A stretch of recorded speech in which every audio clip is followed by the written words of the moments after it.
उत्तर भारत में घने कोहरे का कहर जारी है, जिसमें जनजीवन प्रभावित हो रहा है।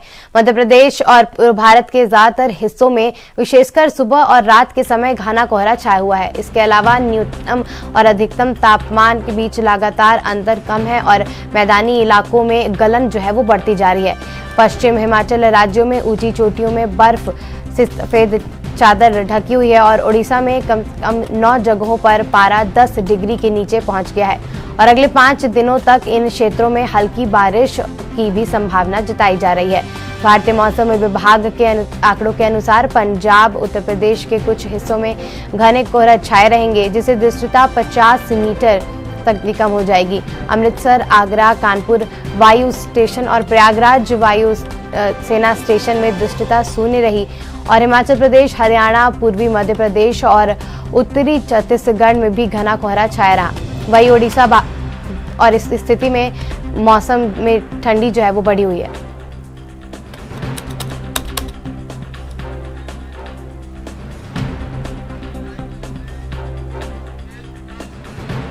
और इस वक्त हमारे संवाददाता तेज प्रकाश हमारे साथ मथुरा से जुड़ चुके हैं। क्या तमाम जानकारी है, ठंड को लेकर कैसा स्थिति जो है वहां पे बनी हुई है?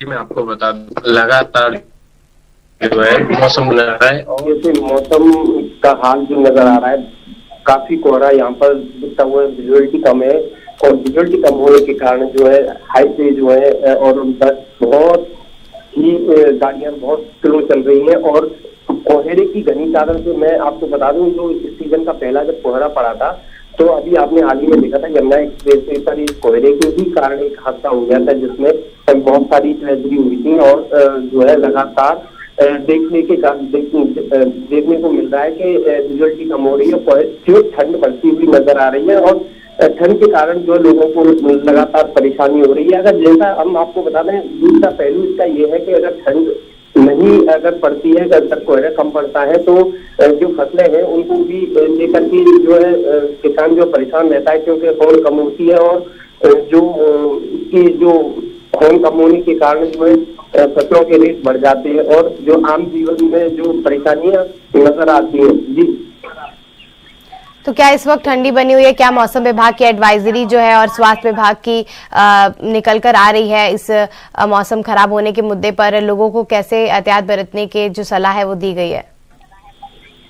जी, मैं आपको बता दूं, जो शिक्षा के स्तर पर मैं आपको बता दूं, शिक्षा में जो पढ़ाइयों में जो बच्चे स्कूल जाते थे उनमें फेरबदल किया गया है। उनको जो है 9 से 9:30 बजे के स्कूल कर दिए गए, ठंड को देखते हुए, क्योंकि ठंड बहुत ही ज्यादा गलन पैदा कर रही है, जो बच्चे परेशान हो रहे हैं, तो सुबह टाइम बढ़ा दिया गया है। और जो यहाँ पे सरकार ने उसमें प्रशासन ने गाइडलाइन जारी की है, जो यहाँ पे रैन बसेरे भी बनाए गए हैं, जो बड़े बूढ़े लोग हैं और जो जिनकी एज ज्यादा है तो वो उसमें आप उसमें रहिए और ठंड से बचने के लिए हीटर भी और उनका प्रयोग कीजिए, क्योंकि लगातार देखने को मिल रहा है अब ठंड बढ़ती हुई जा रही है। गलन सबसे ज्यादा जो पैदा कर रही है, तो लोगों को काफी परेशानी का सामना करना पड़ रहा है, क्योंकि किसी भी काम को लेकर के अगर जाते हैं तो सबसे बड़ी बात है कि जो है ठंड जो है निकलने से हाथों को और उनको बहुत ही गलन पैदा करती है। जी, तमाम जानकारी के लिए आपका बहुत बहुत शुक्रिया वेद।